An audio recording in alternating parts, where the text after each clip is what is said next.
It is my great honor this evening to recognize Mr. Rex Tillerson, U.S. Secretary of State and former Chairman and CEO of ExxonMobil, with the Dewhurst Award of the World Petroleum Council. The award is named after the founder of the World Petroleum Congress, Thomas Dewhurst, and it is only the 10th time during the entire history of our organization that this award is being bestowed to an individual for their outstanding contribution to the oil and gas industry. Born in Texas, Mr. Tillerson is a man with oil in vein. He earned a Bachelor of Science degree in civil engineering at the University of Texas before joining Exxon Company in 1975 as a production engineer, spending his early days with the company exploring and developing new resources in the oil fields. In 1989, he became general manager of Exxon's Central Production Division. His responsibilities soon expanded to a global scale as he was assigned to operations in Yemen and in Thailand, 1995.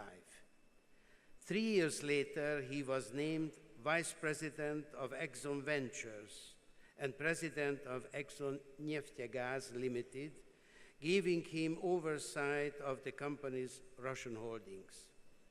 Following Exxon's merger with Mobil, Tillerson became Senior Vice President in 2001. He was elected President and member of the Board of Directors in 2004 and completed his rise to the top by taking over as Chairman and Chief Executive of ExxonMobil in 2006. Secretary Tillerson is a former member of the American Petroleum Institute and the National Petroleum Council and was elected to the National Academy of Engineering in 2013. It is interesting to note that Secretary Tillerson has a long-standing involvement in the Boy Scouts of America. He is a former member of their executive committee and served as a national president of the Boy Scouts from 2010 to 2012. Despite a busy career leading ExxonMobil with its 80,000 employees, Tillerson has remained a devoted advocate of the Scouting throughout his professional life, and he has taken some of his leadership inspiration from that experience. As you might know, there is a Scout law that all Scouts are expected to follow, and it says, a Scout is trustworthy, loyal, helpful, friendly, courteous, kind, obedient, cheerful, thrifty, brave, clean, and reverent. Rex Tillerson has certainly taken the mantra of the organization to heart: be prepared. Last December, when selecting Mr. Tillerson as Secretary of State, President Trump said, Rex Tillerson is one of the truly great business leaders of the world. He has chosen as a man with pragmatism and his willingness to accept change. So I believe the award is going to a most deserving individual and a leader who has significantly shaped our industry over the many years he has been involved. Congratulations, Your Excellency. It's my honor now to present you with the WPC's Dewhurst Award.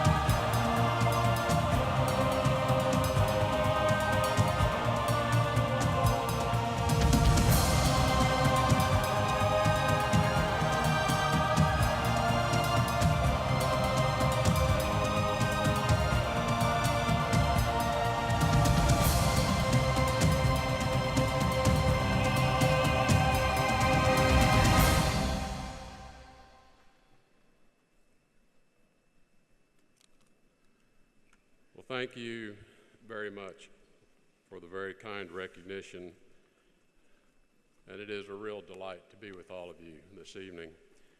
I want to thank Dr. Toth. I certainly want to thank the World Petroleum Congress for this very prestigious award and recognition.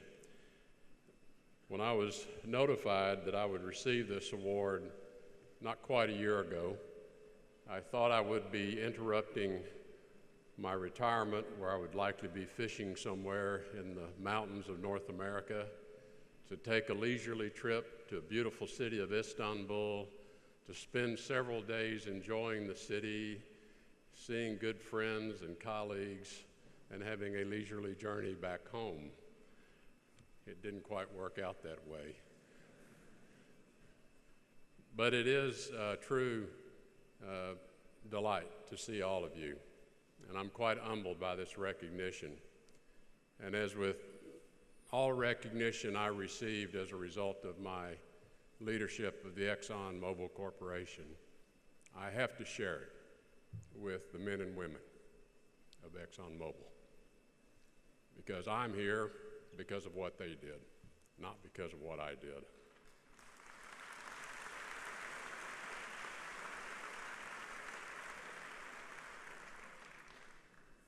And in that 41 and a half years that I spent in this marvelous industry, there were some real constants throughout all of it.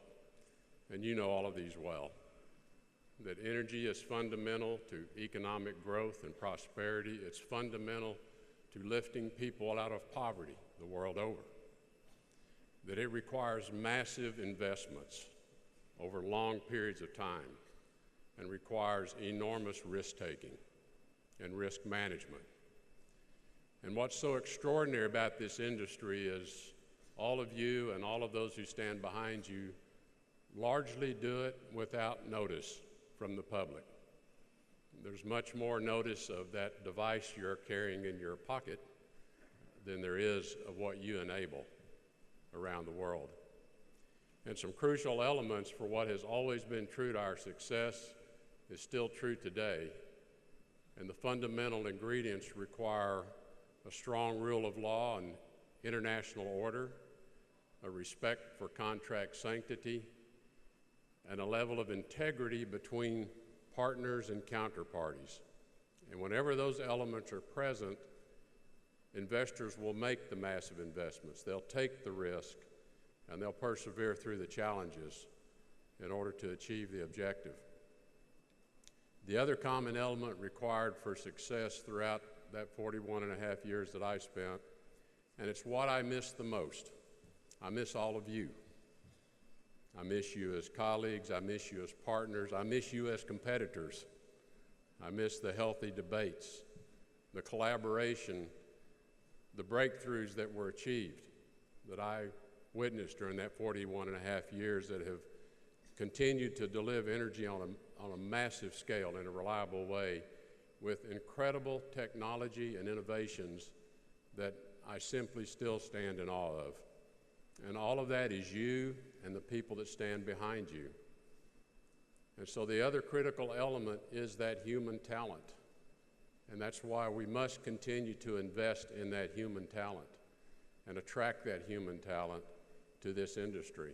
It is their innovation, their creativity, their technical skills that, when integrated, when all put together, achieve the remarkable accomplishments of resource development under the most difficult conditions, and they do it with reliability, safely, protection of the environment, and again with integrity.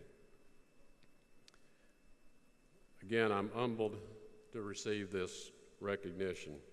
I do want to say a couple of words about the Congress. I want to congratulate Minister Albayrak for the hosting of the Congress by the Turkish National Committee.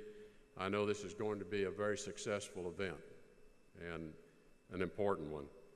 The Congress clearly demonstrates a high level of the crucial importance that energy plays to everyone's life, and I know that will be discussed in great detail by many others who are here. Turkey is also an important partner in our efforts to promote greater energy security because it sits at the crossroads. It's just a fact of geography that Turkey sits at the crossroads of vital energy resources along supply routes and routes to consumers. The United States looks forward to engaging with Turkey on projects that will increase global energy security, such as the Southern Gas Corridor and the Eastern Mediterranean gas. These projects will enable Europe to diversify its energy sources, thereby improving its energy security. Whether you represent a resource-rich country with development opportunities, a transit country for vital infrastructure, or a consuming country, there are well-established principles that have proven to create the conditions to ensure reliable energy supply to the world. Before closing, I do want to take note that I'm here in Istanbul, we're all here in Istanbul, at a momentous time. Nearly a year ago, the Turkish people, brave men and women, stood up against coup plotters and defended their democracy.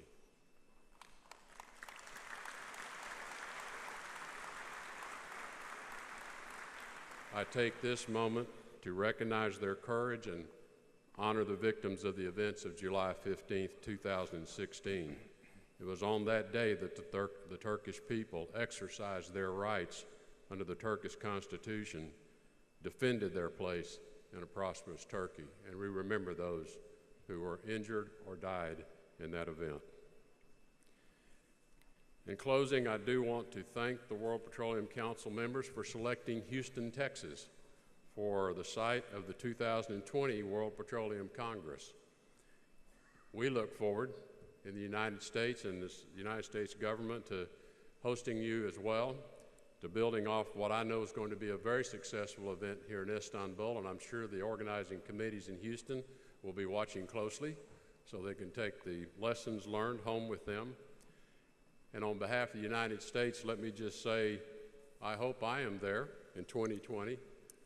I'll be there in some capacity, one way or another, because I am never going to forget my friends and my colleagues, my partners in this extraordinary industry of delivering energy to the world. You are remarkable, all of you. Thank you.